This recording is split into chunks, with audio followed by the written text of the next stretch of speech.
Twinkle, twinkle, lovely little star. Picnics or parties or marshmallow toasts, they never invited the plain-belly Sneetches. They left them out cold in the dark of the beaches.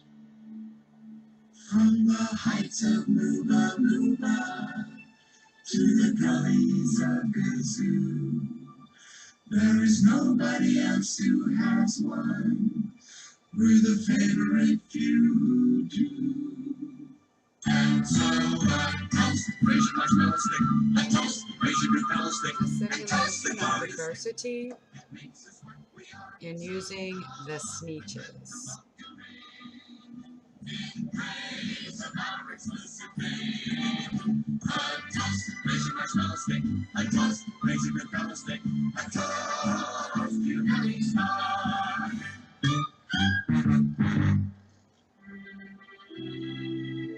They kept them away, never let them come near.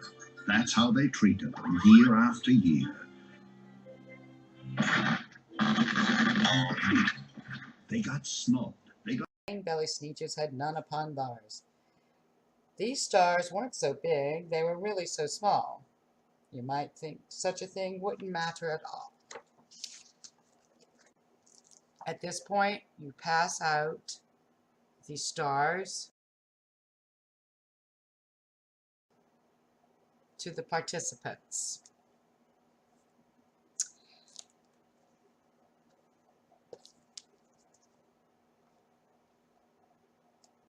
The participants with stars then are allowed to go up to the beaches, which is written on the board, or perhaps in an area of the room, and get to play tic-tac-toe.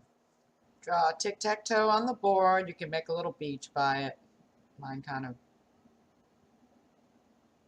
Twinkle, twinkle, stupid little star. If there's one upon your tummy, that's just yummy, you're my chummy. If there isn't, you're a crummy, slummy, gummy, bummy, dummy. That applies likewise to Daddy and your mommy. Twinkle, twinkle, lovely little star. Twinkle, twinkle, stupid little star. When the Starbelly SNEETCHES had Frankfurter roasts, or picnics, or parties, or marshmallow toasts, they never invited the plain-belly SNEETCHES. They left them out cold, in the dark on the beaches. They kept them away, never let them come near, and that's how they treated them year after year. Then one day, it seems, while the plain-belly SNEETCHES were moping and doping alone on the beaches, just sitting there wishing their bellies had stars, a stranger zipped up in the strangest of cars. "My friends," he announced in a voice clear and keen, "my name is Sylvester McMonkey McBean, and I've heard all your troubles. I've heard you are unhappy. But I can fix that. I'm the fix-it-up chappie. I've come here to help you. I have what you need, and my prices are low, and I work at great speed, and my work is 100% guaranteed." At this point, pass out the $3 nanny state bills.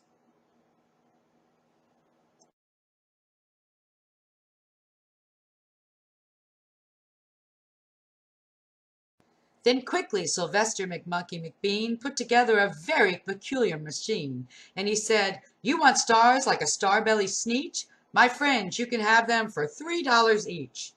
Just pay me your money and hop right aboard." So they clambered inside, then the big machine roared, and it clonked, and it bonked, and it jerked, and it burked, and it hopped them about, but the thing really worked. When the plain-belly Sneetches popped out, they had stars. They actually did. They had stars upon bars. Then they yelled at the ones who had stars at the start, "We're exactly like you. You can't tell us apart. We're all just the same now, you snooty old smarties, and now we can go to your Frankfurter parties." "Good grief," groaned the ones who had stars at the first. "We're still the best Sneetches, and they are the worst. But now, how in the world will we know?" They all frowned.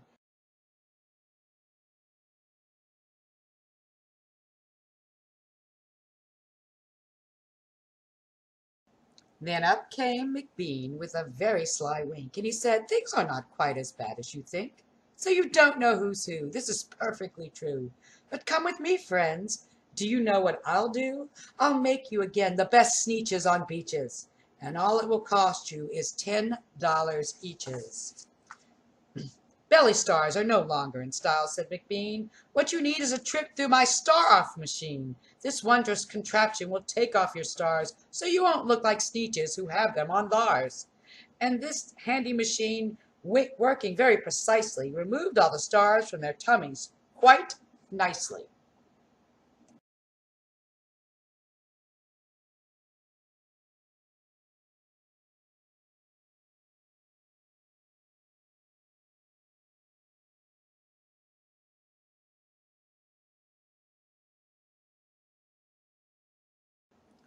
The narrator should continue to read at this point as the students learn about socialism.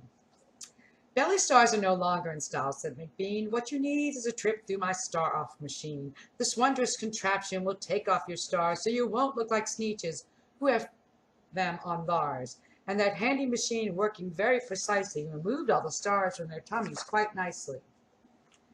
Then, with snoots in the air, as they paraded about, and they opened their beaks, and they let out a shout, "We know who is who, now there isn't a doubt. The best kind of Sneetches are Sneetches without." Then, of course, those with stars all got frightfully mad.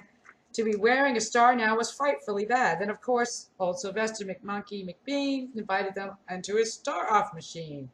Then, of course, from then on, as you probably guessed, things got really into a horrible mess.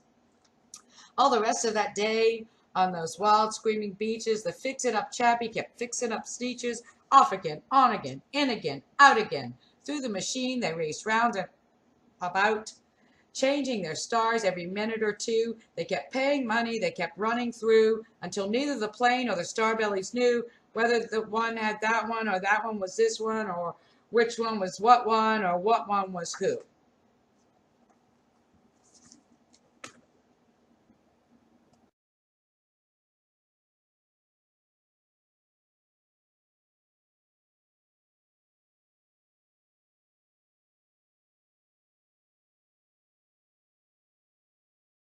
Last cent of their money was spent.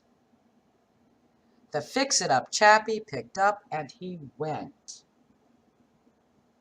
And he laughed as he drove in his car up the beach. They never will learn.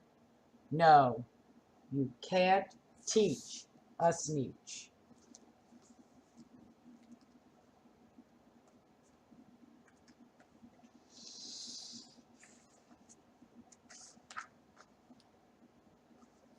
But McBean was quite wrong.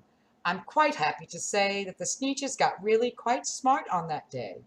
The day they decided that Sneetches are Sneetches, and no kind of Sneetch is the best on the beaches. That day all the